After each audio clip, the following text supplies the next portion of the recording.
Como que a gente faz para projetar uma CPU do zero? Ou qualquer processador, na verdade. E eu quero mostrar aqui para vocês que não é nada de outro mundo. E você mesmo consegue fazer sentado aí no sofá da tua casa ou no teu escritório. Nesse vídeo eu quero explicar para vocês os conceitos por baixo dos panos quando a gente está construindo uma GPU. Desde circuitos digitais, resistores, transistores, até chegar ao diagrama de blocos da CPU e quais são as ferramentas que a gente utiliza para fazer isso. Além de mostrar que você consegue fazer do seu computador tudo isso. Não precisa ser nenhum Einstein para fazer uma CPU. Até porque o Einstein era físico, não programador. Eu sou o Enio, Dev Desempenho, e eu faço vídeos sobre temas que não costumam ensinar no Bootcamp, então já não esquece de se inscrever e curtir o vídeo aí para mais conteúdo como esse. Para começo de conversa, é bom lembrar que a CPU nada mais é do que um circuito eletrônico por baixo dos panos. Então ela nada mais é do que um monte de resistor, um monte de transistor, capacitor ligado um no outro que no final das contas faz as continhas que a gente quer e faz o computador funcionar. E tradicionalmente, como que a gente faz circuito eletrônico, né? A gente tem um diagrama que descreve esse circuito.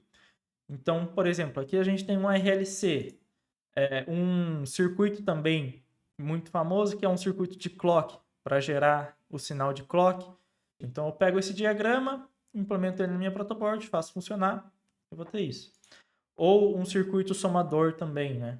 Esse daqui ele vai pegar a tensão em 1 e a tensão em 2, somar e jogar na tensão de saída. Então, tradicionalmente, circuitos eletrônicos a gente faz por meio de diagramas e por meio desse tipo de representação aqui. Inclusive, com isso, a gente consegue chegar em circuitos relativamente complexos e filtros relativamente complexos para fazer continha mesmo. Então, consigo fazer um subtrator, um multiplicador, enfim, bastante coisa com esse tipo de circuito. E uma coisa muito importante de entender quando a gente está falando de circuitos elétricos e eletrônicos e essa parte de circuitos digitais é a diferença entre circuitos combinacionais e circuitos sequenciais. E por que isso é importante para o computador? Boa parte dos circuitos que a gente vê por aí, a gente chama eles de combinacionais, porque o que acontece? A minha saída atual depende só do estado da minha entrada. Então é como se eu tivesse uma função, um f de x, sendo que x é uma entrada, e esse f de x sempre vai dar a mesma saída. Então, mesma entrada, mesma saída. Mas isso daqui tem uma limitação muito crítica, principalmente quando a gente está falando de computador, que é isso daqui eu não tenho memória. Então, se você pegar isso daqui, veja que eu não tenho nenhum conceito de como que estava o meu circuito no clock passado. Não tem. E se a gente for para pensar num computador, todo ele funciona baseado em memória. Eu preciso guardar um dado, eu vou pegar esse dado e processar. É aí que a gente vem para o circuito sequencial, que eu posso pensar ele como um circuito que tem memória. Eu consigo guardar estado nesse circuito e a minha saída vai depender do meu estado anterior. Então, fazendo outra analogia, né, é como se eu tivesse um f de x, mas também eu recebesse um estado h qualquer, e isso desse uma saída. Sendo que esse h aqui, ele vem da própria função, né, um estado do próprio circuito ali que estava anteriormente. E qual que é a maneira tradicional de se implementar isso? É com uma primitiva que a gente chama de flip-flop. Então, quando a gente está falando de circuitos de computadores, o flip-flop se torna uma primitiva tão importante quanto um resistor, uma ligação ou qualquer coisa do tipo. E eu vou ter vários tipos de flip-flop. Por exemplo, aqui eu tenho o flip-flop D, que ele basicamente reproduz na saída o que ele tem aqui na entrada, né? Então, eu tenho na minha entrada aqui, ó, D, quando o clock bate, o meu Q reflete o que está no D. Esse é o flip-flop D. Tem um diagrama aqui de estado dele aqui embaixo. Eu também tenho outros flip-flops, tipo o JK, em que eu tenho as operações de set, unset e comutar, né? Comutar ou não comutar os dados. Esse daqui é outro diagrama de como ele funciona, né? E qual que é a mágica? Com base nesses flip-flops, eu consigo construir um registrador, que é a minha primitiva de dados, vamos colocar assim, mais básicas. Então, um registrador de 16 bits, um registrador de 32 bits, eu vou conseguir construir por meio desses flip-flops. Então aqui eu tenho um registrador de N bits aqui, né? Por exemplo, nesse caso 4, com flip-flop D, e outro registrador aqui com flip-flop JK. E é com isso daqui que o computador vai conseguir guardar a memória, guardar o seu estado anterior e, a partir do clock, realizar as operações do nosso programa. Então, se você pegar a CPU, vai ser basicamente um monte de flip-flop aqui, com o clock batendo neles e as operações rodando. Isso que eu falei aqui é a teoria de eletrônica e de circuitos digitais que está por trás dos computadores que a gente faz. Você pode pegar uma protoboard, uma plaquinha e construir os registradores e tudo isso na mão, para CIs, enfim, e construir esse tipo de coisa na mão. Mas é importante a gente ter a capacidade também de simular esse tipo de coisa no computador mesmo. E para fazer esse tipo de simulação, um dos softwares mais famosos que a gente utiliza bastante na universidade é o Logisim, em que eu consigo fazer um diagrama aqui das ligações que eu quero, dos flip-flops, enfim, todas as conexões que eu preciso, e a partir disso simular o meu sistema e ver se eu tenho um comportamento adequado, antes de eu precisar ir para a prática. E esse exemplo aqui é um circuito somador que eu fiz na matéria de circuitos digitais na faculdade, em que eu tenho duas entradas aqui, em que eu seto elas e perceba que não reflete diretamente na saída. O que tem que acontecer? Eu tenho que bater o clock. O valor ele só é refletido na saída quando eu tenho uma rising edge, quando meu clock sobe, vira positivo. Se eu mudar aqui, ó, e o clock para baixo, não muda. Agora, para cima, passa a mudar. Então, eu posso somar, por exemplo, tá tudo em binário aqui, né? 1 com 1, 2, 4, 1 com 8, deve dar 9. E deu 9 aqui.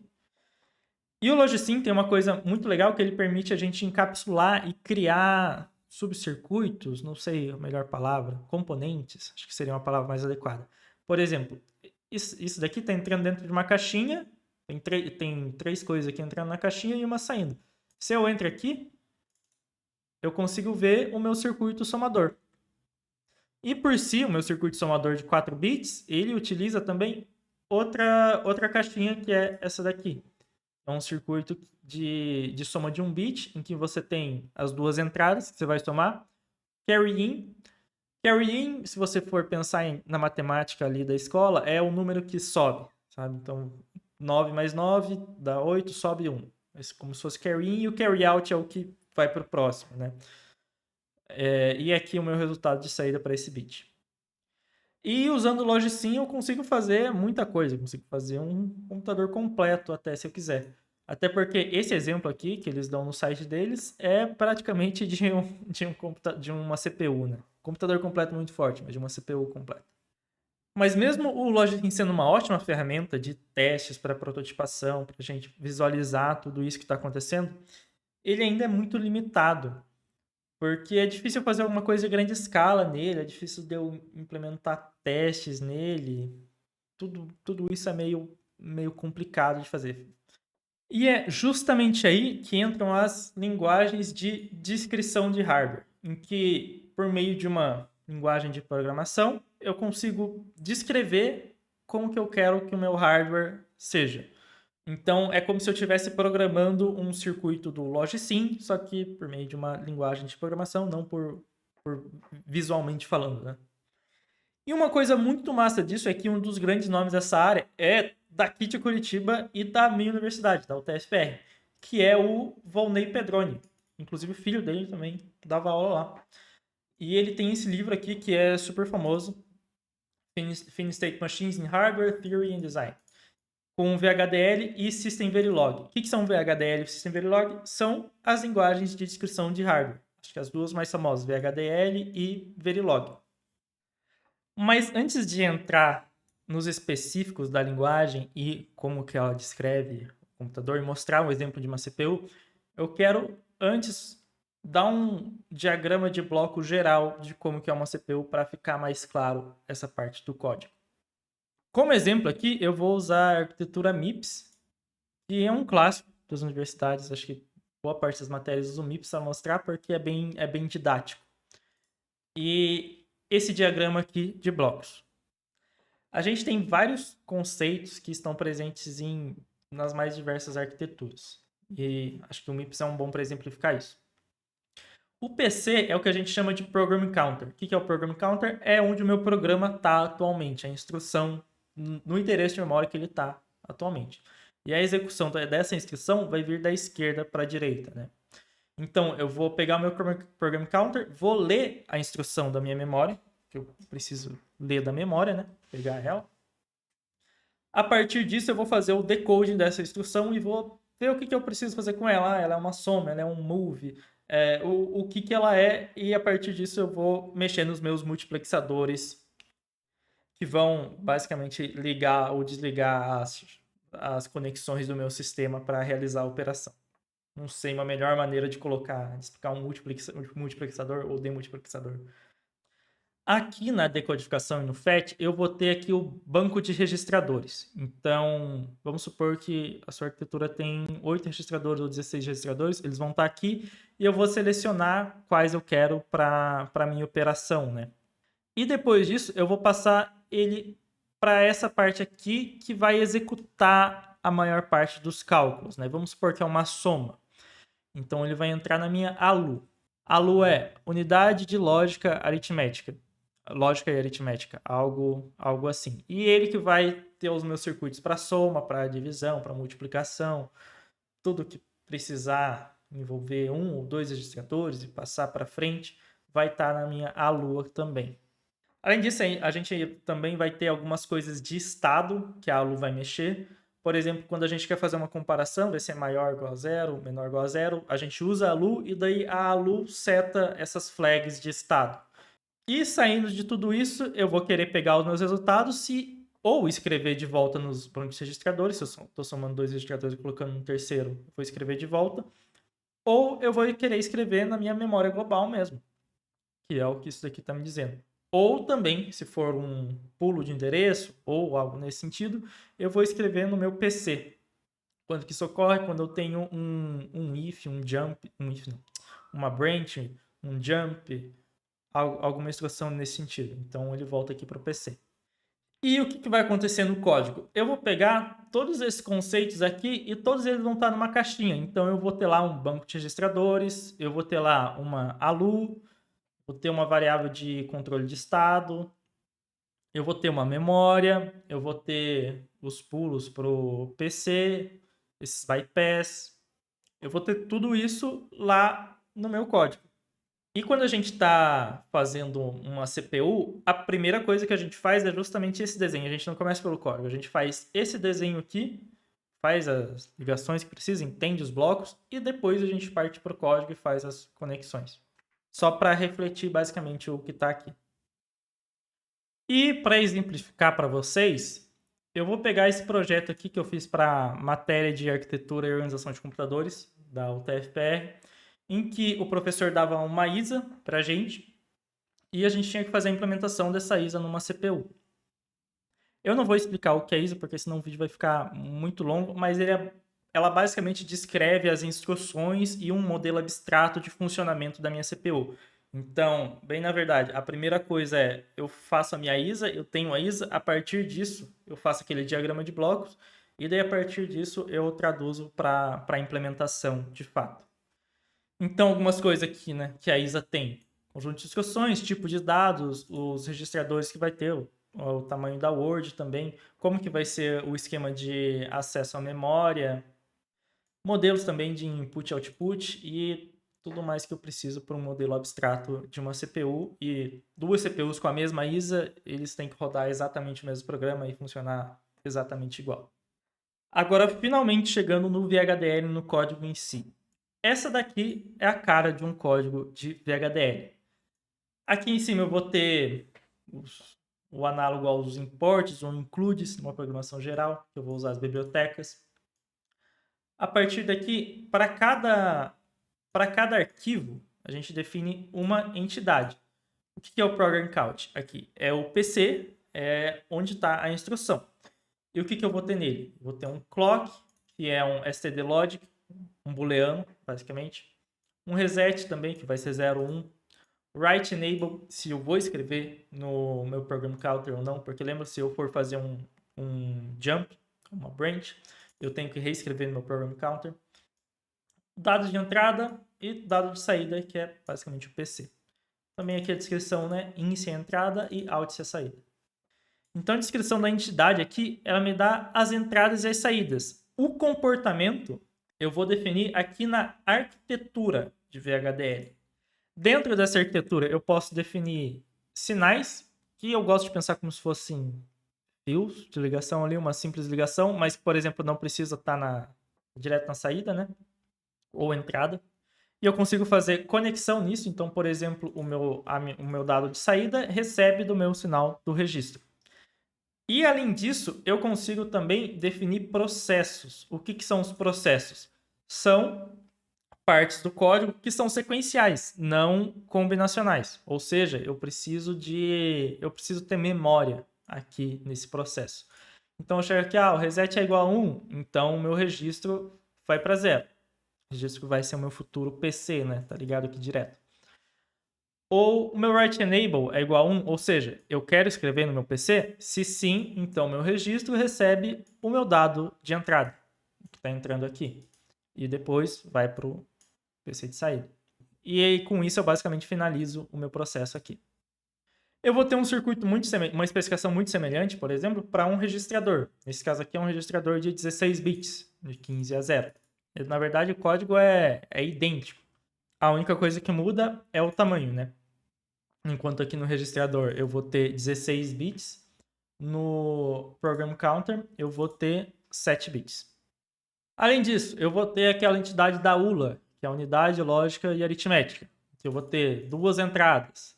Vou ter o operador que eu quero fazer, o sinal de saída e as flags de saída. Nesse caso aqui, 0, negativo e carry. E percebam aqui que a ULA ela vai ter alguns sinais e ela não tem nenhum process. Por que ela não tem nenhum process? Porque ela é um circuito puramente combinacional. Ela depende só da entrada e, com base na entrada, ela consegue jogar na saída. Então, a partir do operador aqui que eu vou usar, eu consigo fazer a operação que eu preciso e retornar a saída que eu quero. E VHDL é uma linguagem bem chata porque tem umas coisas meio específicas. Por exemplo, quando eu estou falando de circuito combinacional, eu uso when e else. When e else. Se eu estou aqui em um circuito sequencial, eu passo a usar if. Então, é umas coisas que você tem que saber, assim, o if then, né? Se você tem que saber para implementar, porque senão vai dar uns bugs que você não faz a mínima ideia do que é, e é muito chato de debugar se você não sabe dessas coisas. E a partir disso eu vou construindo unidades de controle mais complexas, né? Por exemplo, esse daqui é a conexão do banco de registradores para a ULA. Lembrando também que não tem pipeline nesse processador aqui, então é bem simples. Aí eu vou ter um monte de entrada, clock, reset, write enable na RAM, o MUX para escrever, operador que eu vou selecionar, enfim. Um monte de coisa aqui e também essa parte da arquitetura eu consigo definir outros componentes, né? Vamos supor, esse daqui depende do banco de registradores. Então eu vou ter aqui um componente regbank que vai ser um Ctrl+C, Ctrl+V de lá. Mesma coisa para ULA, mesma coisa para RAM. E assim por diante aqui. Mas, por exemplo, o código mesmo, né? A parte lógica, é esse processo aqui. E tudo isso até chegar no nível mais alto, né? De abstração, que é o processador. Em que eu vou ter aqui, o clock, o reset, o endereço de memória, instrução, estado, enfim, todos esses aqui endereços de saída, que eu, inclusive, acho que são de debug, se eu me lembro bem. E a partir disso eu consigo rodar o meu programa, simplesmente. Usando aqui a unidade de controle e o banco de registradores, eu passo todos os sinais. Começo aqui o sinal de clock. E se eu quiser eu posso colocar um sinal de reset também. E basicamente isso. Junto disso, eu vou ter, por exemplo, aqui para o PC, alguns arquivos de teste para ver se está tudo funcionando corretamente. E como que eu faço para executar esse tipo de coisa, né? A gente tem vários simuladores, mas o que a gente usava a matéria é esse daqui, GHDL, que é um simulador open source que você consegue simular e ver os sinais do seu circuito. O GHDL é código aberto, você consegue achar ele no GitHub, vou deixar o link aí na descrição. E você vai ter uma interface desse tipo aqui, em que você vai conseguir ver a partir dos seus sinais de entrada e saída, né? Como que está o estado dele em cada parte da aplicação. Por exemplo, aqui está batendo clock, né? Aqui tem um reset. E daí você consegue fazer os testes e ver se o comportamento é o esperado. A parte ruim é que isso é feito visualmente, né? Não tem um assert quando você está fazendo esse tipo de coisa. Mas isso aqui você consegue só simular, né, a CPU. Você provavelmente vai querer rodar esse tipo de circuito em algum lugar. E o jeito mais comum de fazer isso é com FPGA, que é basicamente um hardware programável. Você consegue programar ali o hardware e mudar ele dependendo do programa que você quer rodar. E para fazer isso, aí você vai ter que ter uma FPGA em casa, né? Começa aí, você tem que comprar uma FPGA ou pedir da universidade e usar uma IDE mais rebuscada. Pelo menos isso foi a minha experiência na faculdade. Que a gente usou o Quartus. E com o Quartus daí você consegue pegar aquele código seu de VHDL, compilar e rodar ele na FPGA. Além disso, a IDE do Quartz você tem muita coisa que dá para fazer. Você às vezes nem precisa chegar a nível de VHDL, você consegue fazer muito mais coisas a nível de blocos. E é bem completa mesmo essa IDE. E eu imagino que é o que o pessoal usa para a nível industrial mesmo. Vai usar o Quartus ou alguma IDE semelhante. Mas se você não quiser fazer nada disso, você pode simplesmente pegar uma protoboard, pegar um monte de CI, um monte de conector e fazer a tua CPU ali na protoboard mesmo. E você vai achar bastante vídeo aí na internet mostrando também como você pode fazer uma mini CPU ou até uma GPU, né? Numa protoboard e poder dizer, né, que eu fiz uma CPU do zero. Então era basicamente isso que eu tinha para falar e agora vocês sabem como que a gente faz uma CPU do zero, como que a gente sai lá dos flip-flops, transistores e chega até esse alto nível. Lembrando que eu dei só uma introdução, por exemplo, eu não falei nada de cache, não tem nenhuma MMU naquela arquitetura que eu mostrei. Então é um negócio bem simples que eu queria só trazer a ideia para vocês e eu espero que vocês tenham curtido aí e aprendido também com esse vídeo. Então não esquece de se inscrever, curtir o vídeo aí e também seguir nas outras redes e colar no nosso canal no Discord. Valeu!